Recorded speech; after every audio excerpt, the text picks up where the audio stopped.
will just share why am I so willing to conduct this class.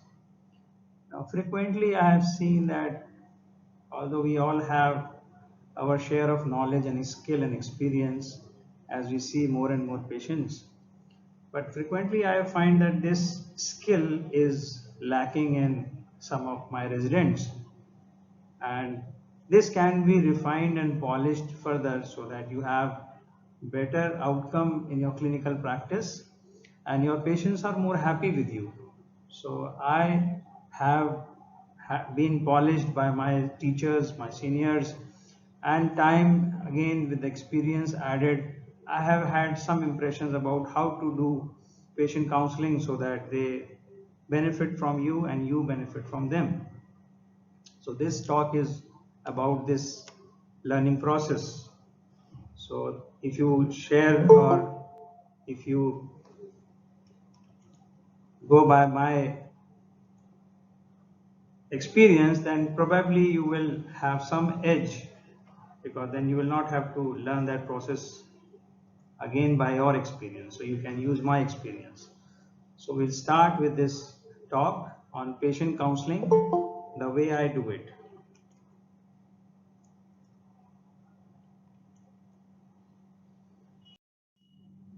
Now, first thing to be when you interact with a person is that a client is coming to your office, and I will advise you that you address that person by his name, full name, and a proper salutation, so that when you have a person, you call him by Mr. Narendra Modi or Mr. Narendra or Mr. Modi.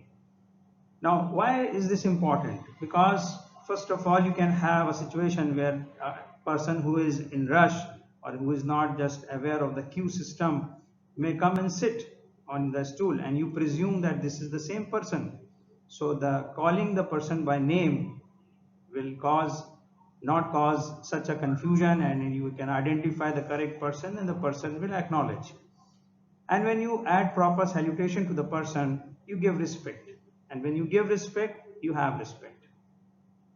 So be it be a person who is from rural background and who is not educated, and you feel that calling him Mr. would not be appropriate, but not. It is not about his status, it is about your status. So if you address him by Mr., Miss, Mrs.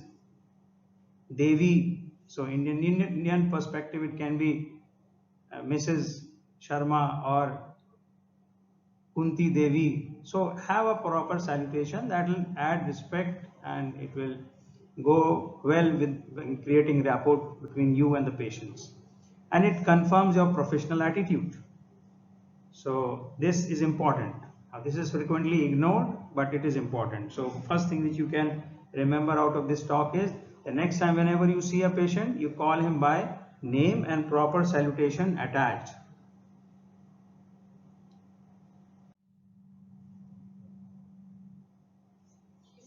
Now, when a person comes to you in your OPD, before even talking to that person, you can have some clues.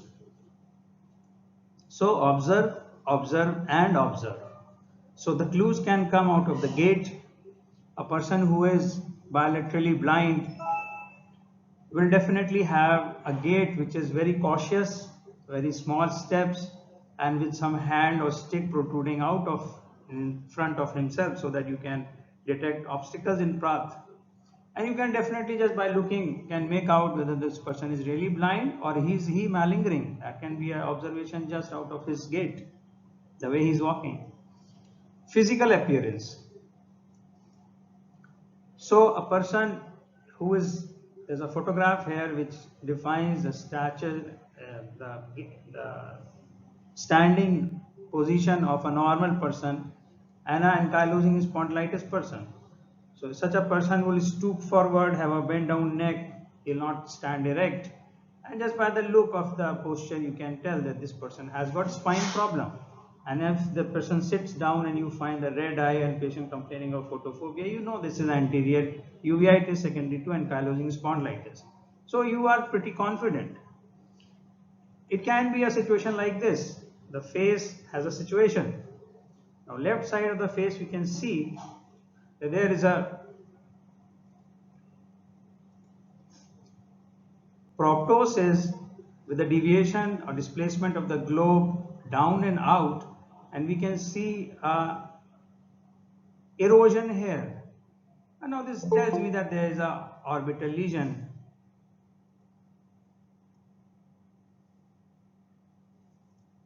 There is an orbital lesion, and probably there is a pus point forming here, indicating that there must be an orbital mucocele or a pyocele here, which is ready to burst out.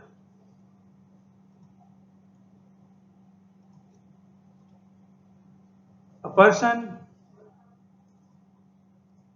with high glasses, high power glasses, maybe myopic, maybe hypermetropic, right away you know the refractive status, and you also know that what are the potential problems the person may be having. This lady with deformity in the face, you look at this person and you know that this is neurofibromatosis. Now this is a little subtle lesion, but I will tell you what the child has as an abnormality. If you look at the face closely, you will find that the right side of the face is larger. See again. The right side of the face is larger and is little red. And if you carefully look, you will find the cornea on the right side is little larger than the left side cornea. The lips are thicker here as compared to this side. Now all these things tell us that this large right side face has hypertrophy and probably it has telangiectasia. So this is a Sturge-Weber syndrome patient. Although the hemangioma on the face is not so obvious as you expect it to be, but it is there. And this child also has right-sided glaucoma as detected by measuring the intraocular pressure, and patient is on anti-glaucoma treatment for the right eye, which is associated finding in these patients. So simply by observing, you can have so many clues if you are careful. But then mind it, this will need peace of mind and also adequate time to be given to the patient. Then only you will find these clues. And with experience, you will be quicker in getting these clues. Now, when you start talking to the patient, he was asked by what are the ocular complaints. So the question should be ocular complaints, and the person who is telling you these complaints will may get deviated.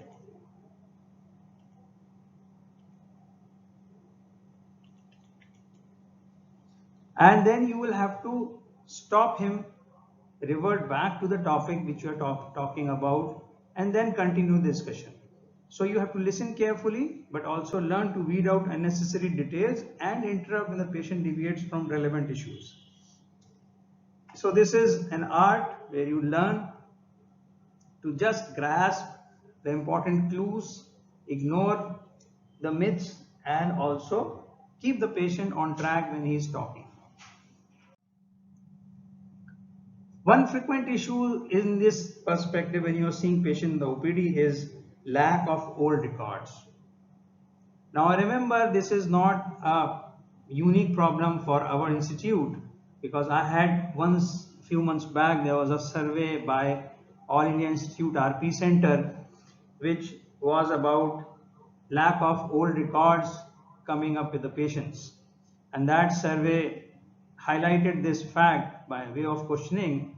I could see that this is a universal problem.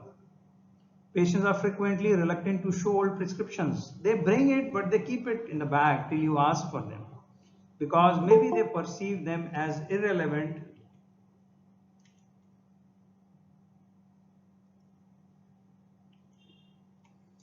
And maybe that they are not accepting the previous diagnosis and they want you to start afresh.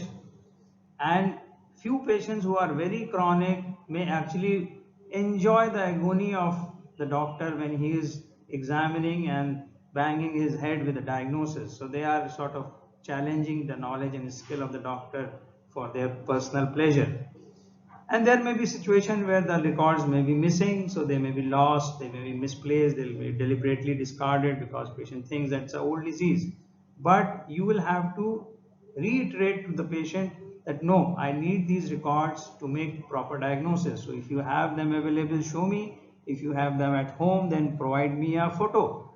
In today's technological advancement of mobile technology, we all can always ask the patient to go back to someone who is at home and then get those papers photo done and shared on the mobile at that moment only, and you can see that. So it is just about emphasizing to the patient that how important it is for you to have those records. Now, we want to have these records because we want to check for the ocular and systemic ongoing treatments. So we can have a patient who is already on treatment for your ocular disease. So you will like to review that to see what changes you can offer or what correct or incorrect treatment the patient is taking. And you can presume that majority of patient will be having treatment for some systemic or ocular disease when they come to us, because we are a tertiary care center. So patient usually comes to us once the patient has been to some other doctor and has been either referred or not satisfied with the treatment. So it should be a query about the ocular disease for they are consulting, systemic disease related or unrelated to the eye disease, because when you prescribe the medicines, it's important to know the ongoing treatment, ongoing disease, so that you can modify your treatment accordingly. There are so many medications which will interact with each other. There are so many medications which will cause aggravation of systemic disorders. So it's important to know this fact. Past history, it's an important part. Any significant recent illness, any ocular surgery, recent or past, trauma, onset of disease, and any medications around that time. So we have to have interviewing the patient about these issues.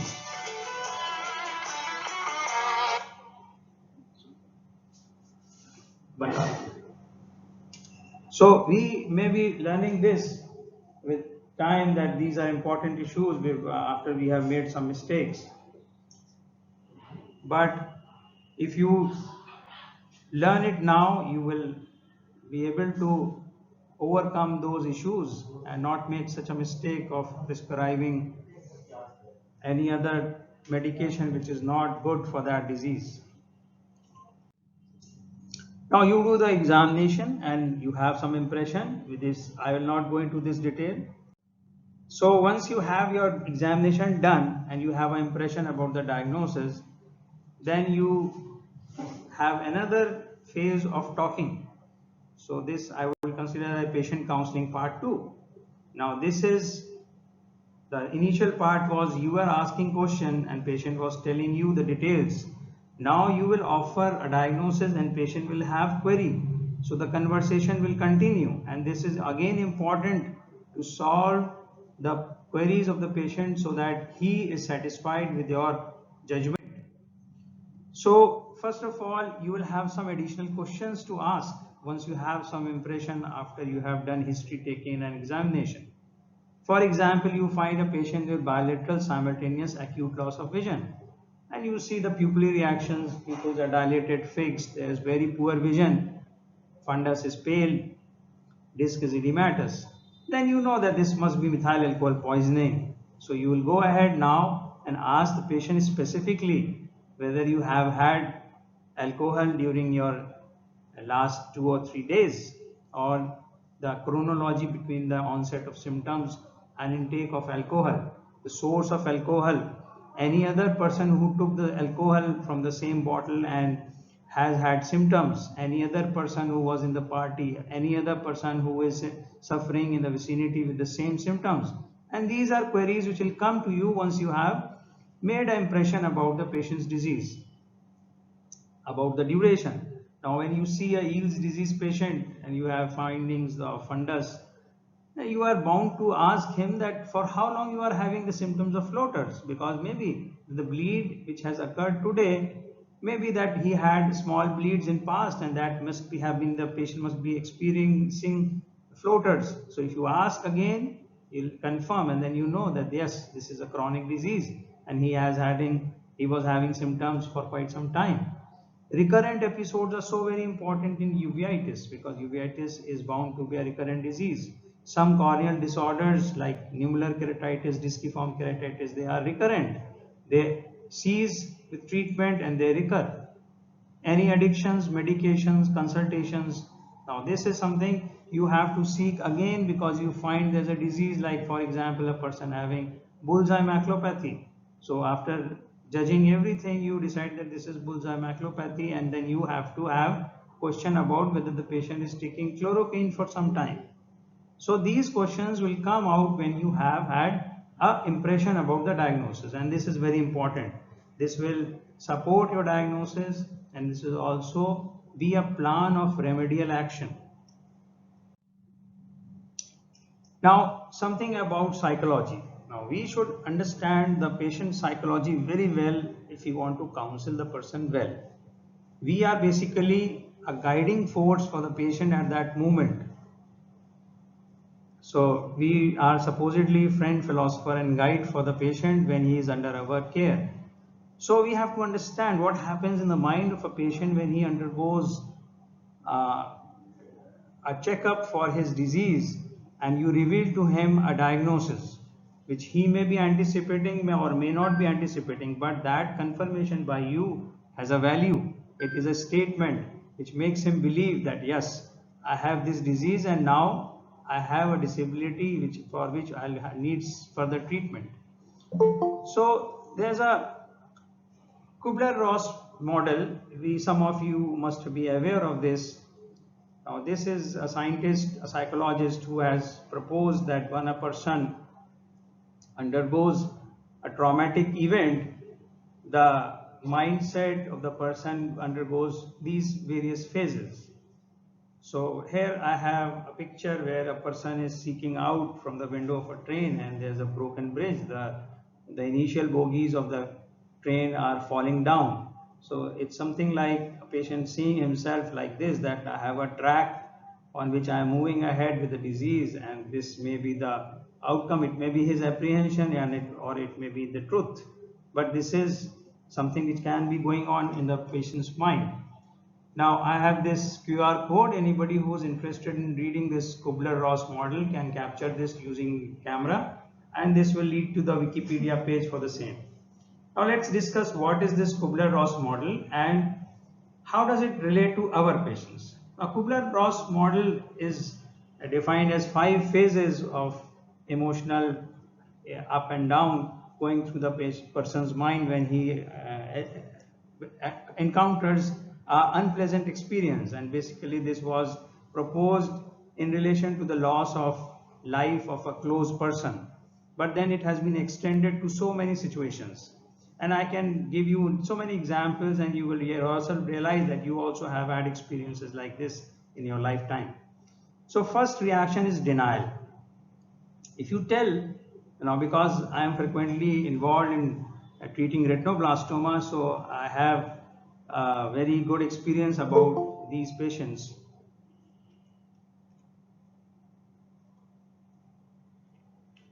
And when you break this news, the first thing is denial. You deny that this has happened to you. It is some mistake. And I can relate the event in your life, if it has happened ever, or in your friend's life, that you go ahead and check the notice board for the list of students who have passed the exam, and the failures name is not mentioned in the list, and you start scrutinizing your name and you find your name is not there or your friend's name is not there. Now what is your reaction? The first thing you should do is you recheck. You go ahead and recheck. Now this is a sort of denial. You say that no, it is not possible that I cannot have my name in this list. So this is denial. So same goes in the mind of the patient. He does not accept your diagnosis. So I have had experiences where a grandfather came to me with a child about 3 or 4 years of age with retinoblastoma, and by the look of the eye I could tell that this is retinoblastoma. So I told the grandfather, this is retinoblastoma and this is a fatal disease if not treated, and child needs admission and this and that.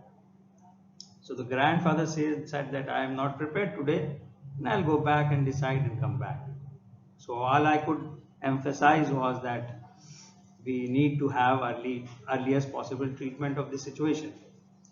After a few days, I had my retina clinic going on. The same gentleman comes up and I could see on the prescription that he had consulted one of my colleagues in the department and the person had referred the patient back to me. And then the grandfather recognized me and I recognized him. And then I told him that, see, I had told you this and you are not following and you are wandering here and there. So this is the kind of reaction the person will have. He will go ahead and seek second opinion. He'll not trust you because he's in a denial phase and he'll criticize the doctor who has made that diagnosis.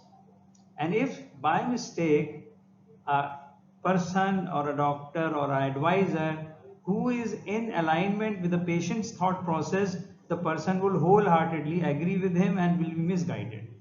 So we need to understand that this patient has a potential to get misguided and seek no treatment or alternative treatment if we don't handle this patient correctly.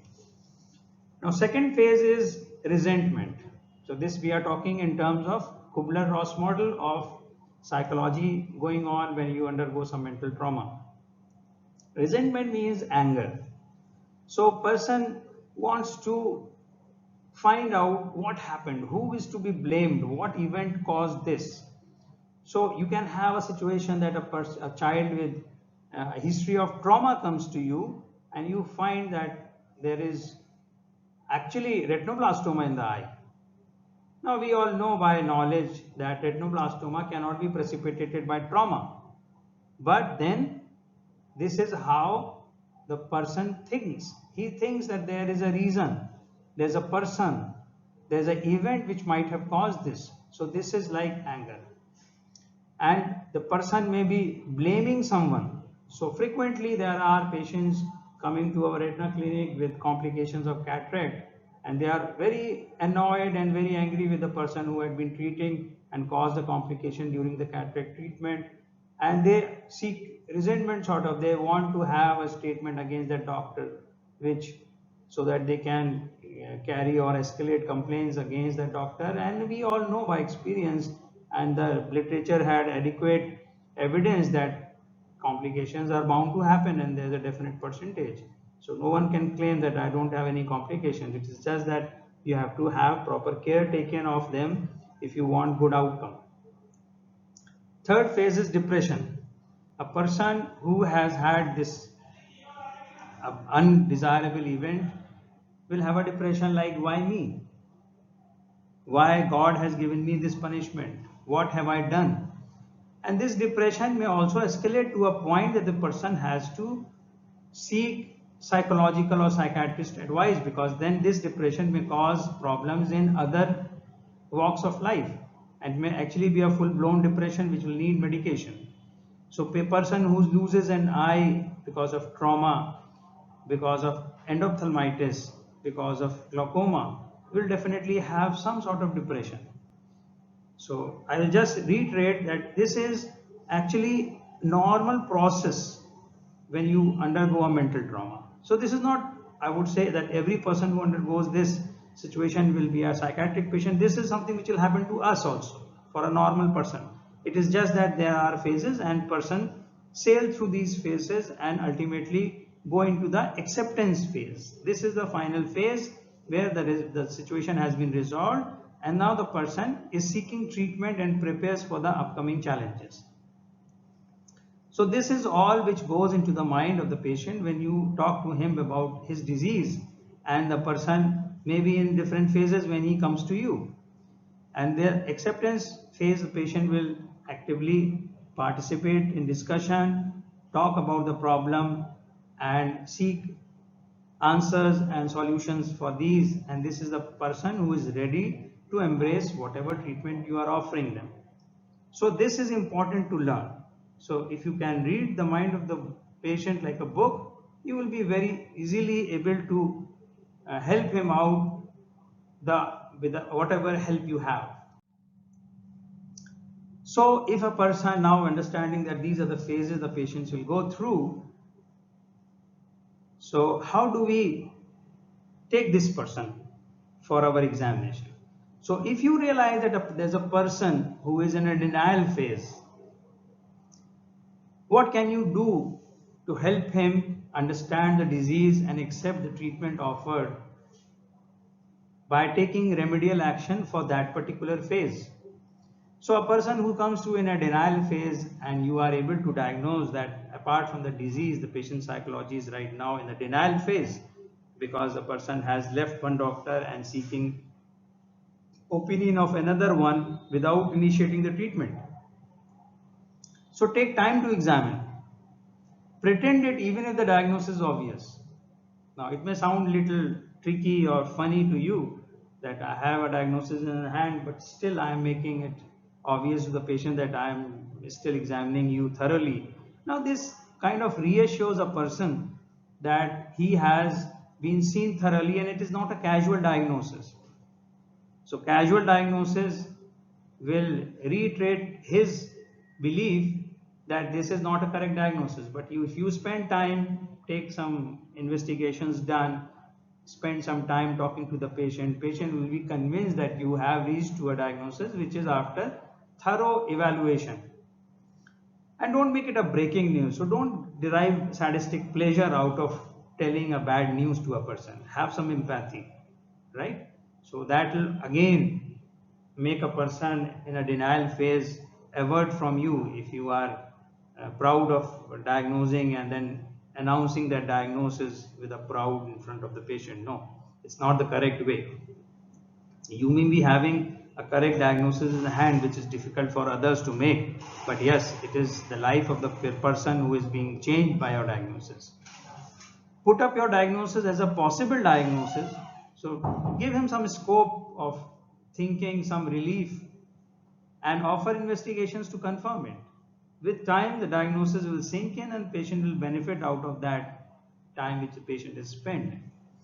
So let him have that, yes, you have papilledema, which can indicate an intracranial tumor, but can also indicate some other diseases which may be less harmful. So let's get a CT scan or MRI and see, look inside what's going on there in your cranial cavity, and then we will decide. So this gives patients some scope of some relief because of possibility that there may be milder diseases. And this will make the patient more confident in your diagnosis. Now, why I have striked off this parent is that actually this slide was meant for parent counseling in pediatric cataract, but I have loaned that slide here because I found that it is so suitable and it fits every aspect of any patient which you see apart from pediatric patients. But I still kept that parent because it is far more effective if we keep it for every patient. Now, a person who is in resentment phase, so be polite because he is already charged, and if you make one more offense, the patient will just simply blow away. He will create a scene, he may shout and whatnot. So if you find the patient is unhappy with some event which has gone in his life, maybe he is holding responsible the previous doctor, the previous surgeon. So be polite to him, have some patience and listen to that patient. Sometimes just listening peacefully resolves the pressure build-up inside the patient's mind. Explain the disease and possible causes.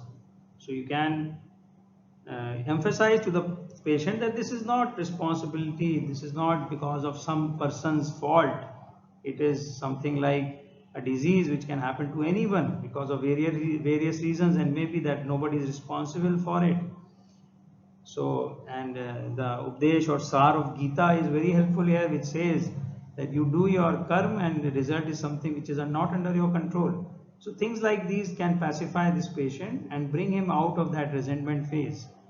And do not press hard on the heritability of the disease, because this again goes back to blaming each other. If it's a congenital cataract and you start complaining that this is a heritable disease and because the mother or the father had this problem, so that is why the child is having this problem, this may cause bitterness. Although this is definitely a scientific reason to believe that this is heritable, but what's the point?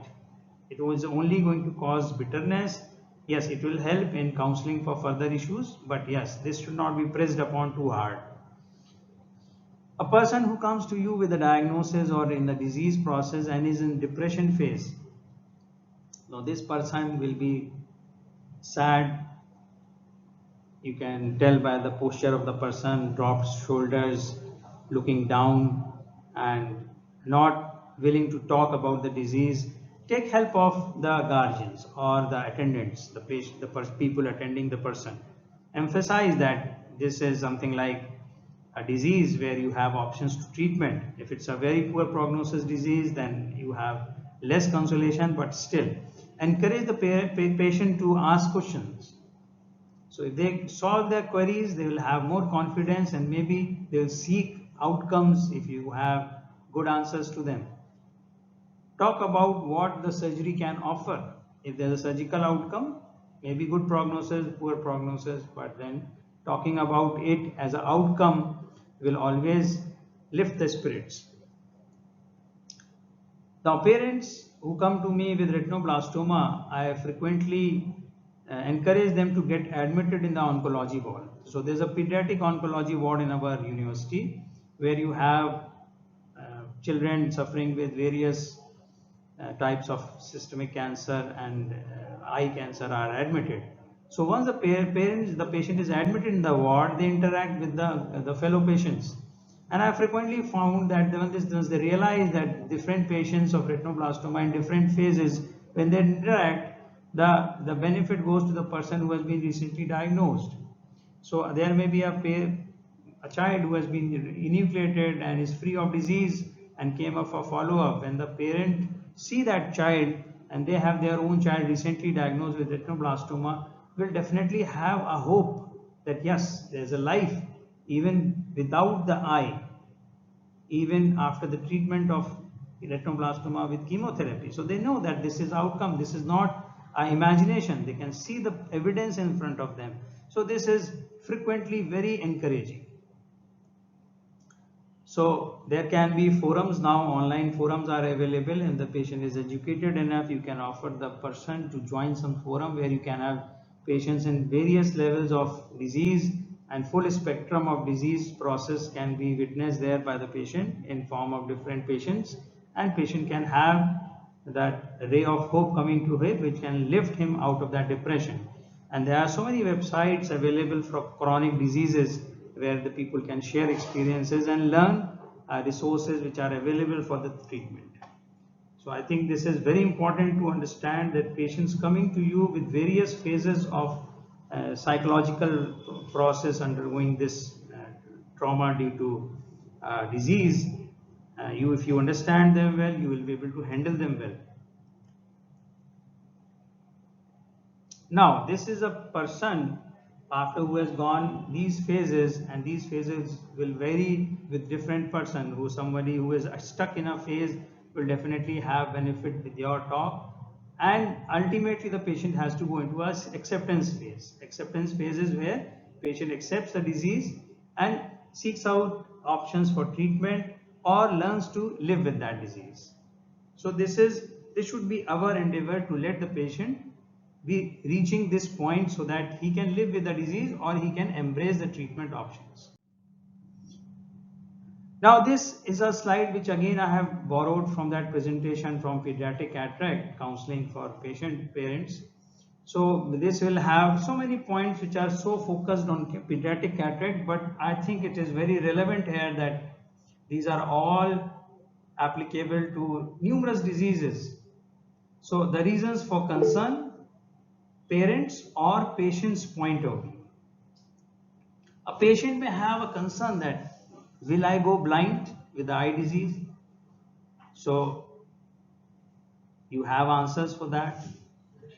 The other concern may be that will I be able to see as a normal person ever or not? If the process is under local or general anesthesia, then the concern is about the anesthesia. Everybody is afraid of a needle prick. And this is so true when you are talking about anesthesia being injected close to the eye. And that is why I always teach my students that switch to topical anesthesia as much as possible. Now, once coming to the fourth point, I had a patient coming up to me after cataract surgery who was handed over the box of the IOL, and he asked me that doctor साहब आपने ये जो lens डाला है इसमें देखिए expiry लिखी हुई है 1 साल बाद की और आपने लेंस डाल दिया हमारे आंख में, अब ये लेंस कब तक काम करेगा? So that's a tricky situation. It may sound funny to you, but the question is very valid. When it is written that it is expired, it is going to expire in 1 year, why have you implanted this? For 1 year it will work, and then what happens? So I told him that this is not the expiry of the lens, this is the expiry of the sterilization. So once the lens is implanted, it will remain there forever. So any implant which is giving, the patient will be having questions about that. For example, a person who is having silicone oil in the vitreous cavity, he will ask, and you have to tell that this silicone oil has to go sometime, and we will be preparing the eye for its removal in the mean process. Patients will seek treatment for non-surgical modality. So there are so many patients coming with cataract asking for koi dawa bata dijiye. Is there any medication which can solve the cataract without use of surgery? They are afraid of surgery. Who is not? Right? So we need to have a proper answer. So we need to have proper answers. Proper answers for these questions.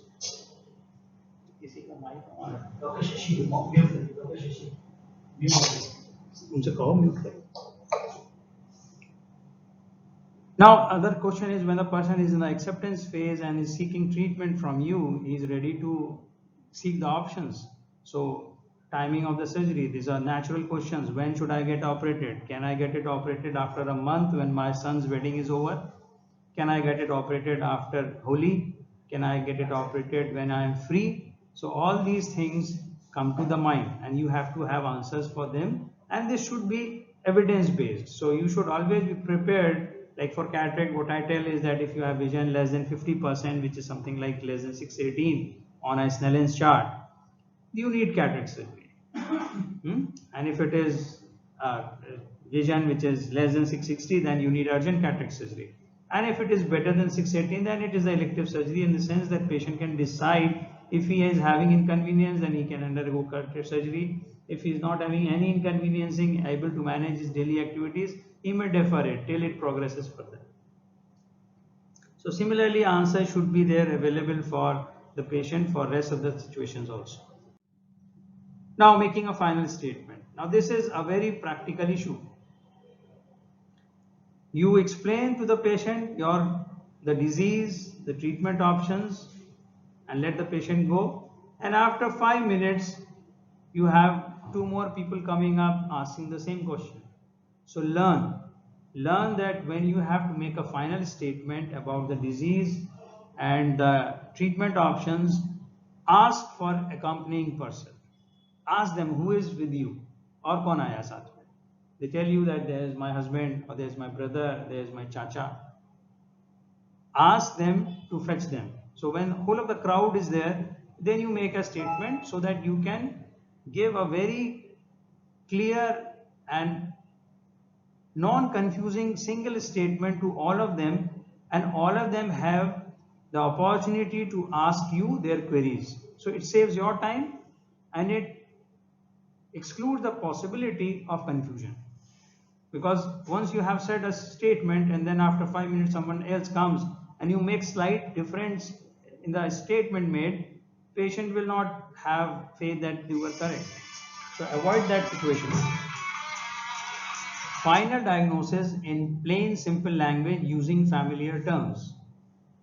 So if you can explain to the patient in local language, it will be always good. But if not, then at least try to explain that to the patient. Introduce and explain prognosis or issues not anticipated by the other party.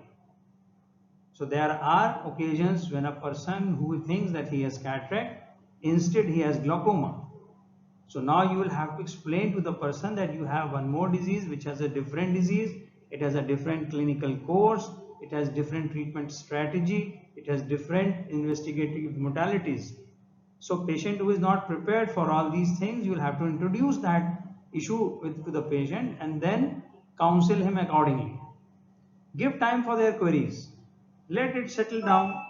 Give them 5 minutes to talk among themselves, then come back and decide. So they should have privacy for making their own decision.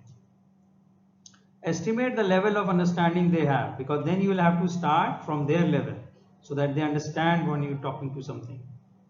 Reiterate something which you think is important for emphasizing the clarity and understanding. So you can repeat the statement again and again so that they understand. It's so very important in making a statement about poor visual prognosis, because most of the patients think that once they have undergone some kind of surgical procedure, everything should be fine. So when you have issues where you have compromised outcome, you anticipate that you have to make it a statement. And mind it, this verbal discussion is not a substitute for documentation. So it is very rightly said that you document what you say and you say what you have documented. So this goes hand in hand. No amount of counseling can replace documentation, because that is a altogether different perspective, different reason. So we all should not depend just on these making statements verbally. This is a good way to communicate, but you will have to document what is important. Right. So this finishes this session. So I think it must have been equally enjoyable for you people to listen to that talk. So as it has been equally enjoyable for me to make it and present to you.